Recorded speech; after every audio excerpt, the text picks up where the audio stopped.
Welcome to Advisory Teacher Support from the Early Development and Inclusion team. Today I'm going to talk to you about our box of enticing toys, which includes a sensory pack and visual supports. We've produced a list of these toys in our Support Strategies for Inclusion toolkit. Now, visual supports such as objects of reference and a visual timetable or in our next board are very important for many children. And what we're suggesting is having them ready in your setting and using them as part of your everyday practice. Then you're ready to choose which strategy to focus on when you first feel you have a child that may have additional needs. Now, a larger visual timetable is good practice for all children in the setting, but our children with additional needs may need something a little bit more individual and portable.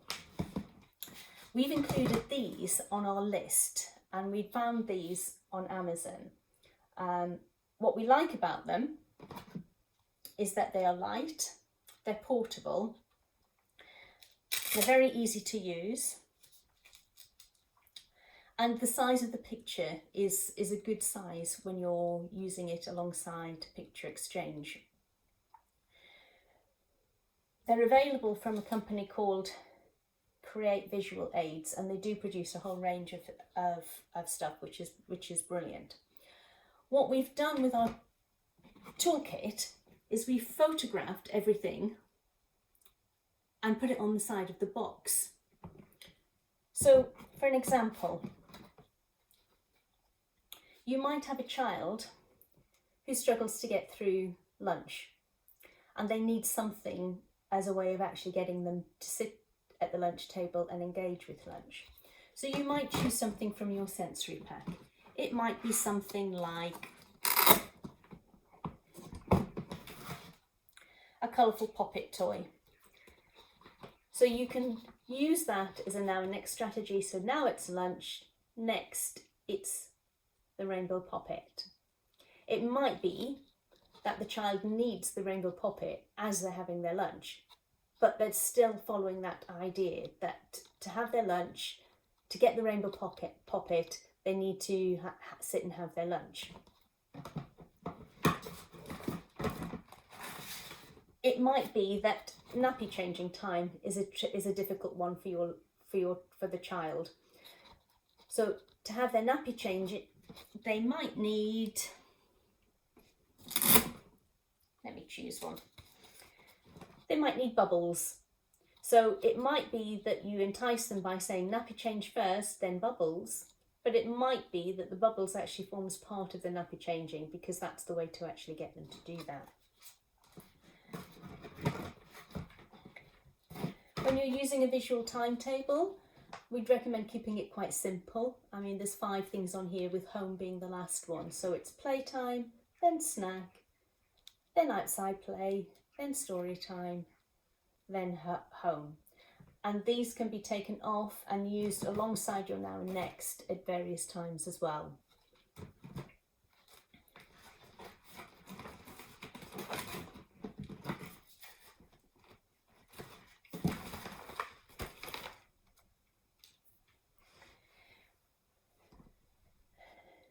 So there's more information on using visuals in the toolkit, and there's also another video on using visuals as well, which is well worth having a look at. So strategies for using the sensory bag and enticing toys are also described in the toolkit, but I'm just going to give you a brief introduction here.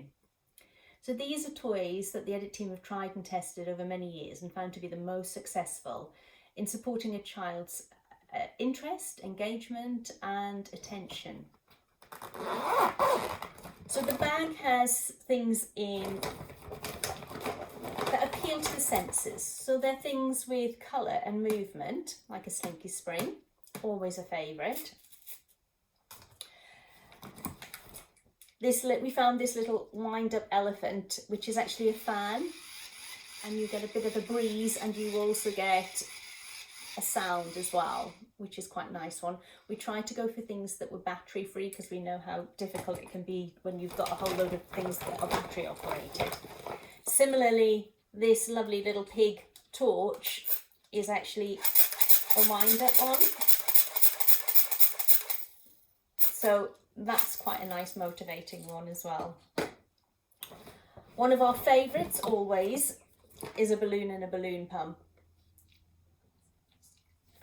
This works brilliantly for getting a child's interest, even just the sort of motion of blowing the balloon up.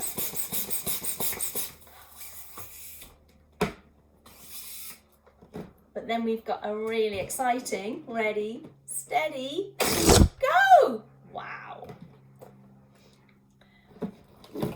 There's the old favourite poppet. We went for a simple round one, but they do come in all sorts of shapes and sizes, and lots of these children find these highly motivating.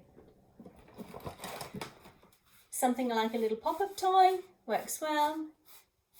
You can do your ready, steady, go with that as well. Sometimes things that like good sounds, like the poppet toys and these stretchy toys work well. And then we've got things like our snap wristbands that flash, and they've got lights. And of course, a sensory pack would not be complete without some bubbles.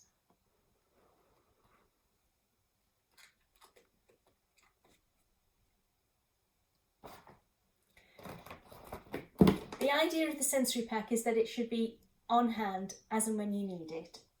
If you've ever seen me come into your setting, you'll know I have my little spotty bag. It works really well. I can put it on my arm, I can carry it around with me. And a cross the shoulder bag would work just as well. Other things that you could add to your sensory pack are things like sort of stretchy sensory toys are always quite a good win. Shakers or sound makers are always helpful. Other kinds of wind-up toys. This is my little dancing man. He's always really popular. And then there are other kinds of spinners.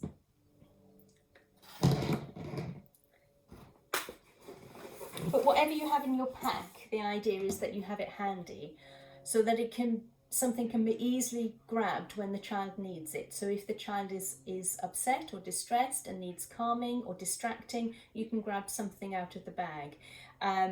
If you want to engage with a child but they're quite hard to reach because they're sort of just wandering around or they're sort of very fixed on one kind of activity, then you can use something out of the pack to gain their attention, gain their interest, and get them paying attention to you to then perhaps move them on to something else.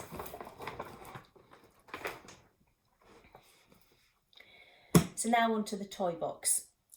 We call them enticing toys because what we're wanting is children to be enticed into coming and playing with us, not just playing with them on their own. So the idea is that they're building that engagement with the adult and also sort of learning through repetition and through paying attention and just sharing that interest and enjoyment.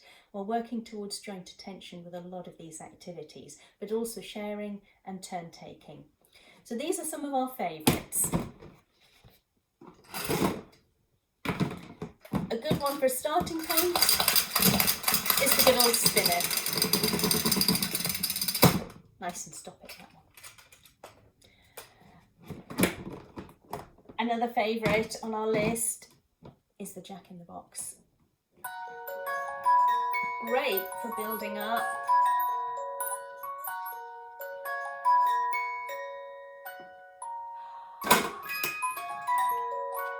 Attention and surprise. My favourite is the sound shape sorter. This is a new issue, new design. The nice thing being that the shapes make a sound whether you put them in the right way or not. It's a really highly motivating toy. It is the favourite one in my toolkit. We've then got the good old quick clap track. And this one we've chosen because it has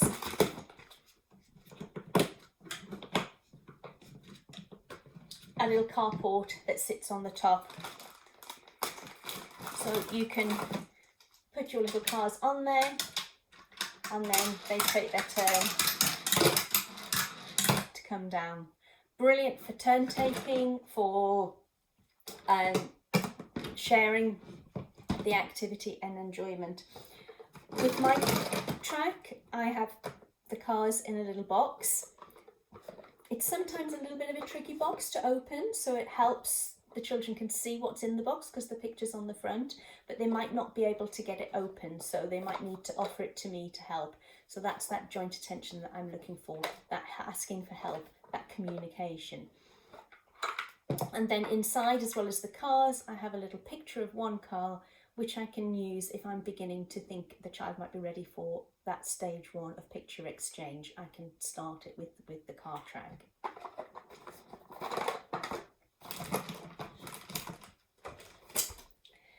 And then the last thing in our box is a sound book.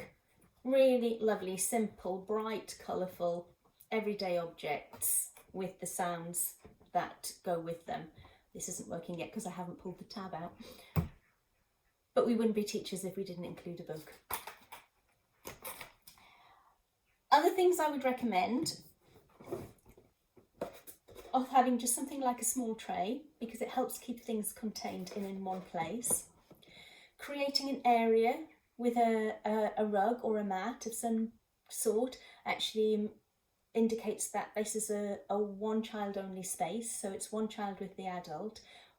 As soon as you get the box out, you will be like a honeypot to those little bees buzzing around, and actually having a space defined is quite useful, because you can say to the other children, it's fine to look, but you have to stay outside the area of the mat.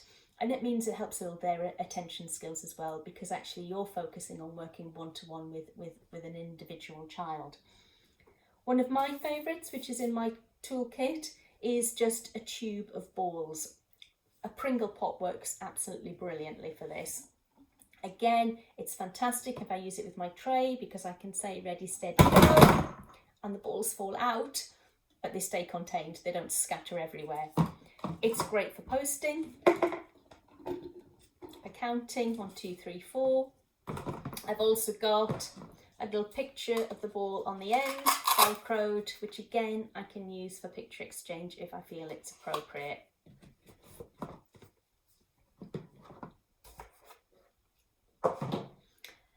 And that's pretty much our toolkit.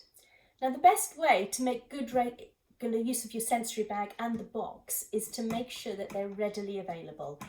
Having them on a shelf or a windowsill where they can be seen but not accessed by the children, because the idea is that this box is kept discreet from the rest of the toys.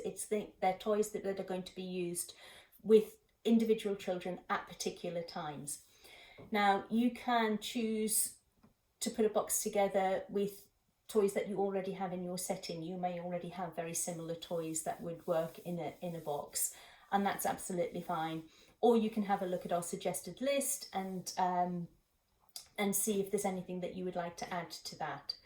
The idea of having the pictures on the side means that they're really easily available for a now and next board, or for putting on a choosing board if the child wants to actually make a choice of what they're going to engage with.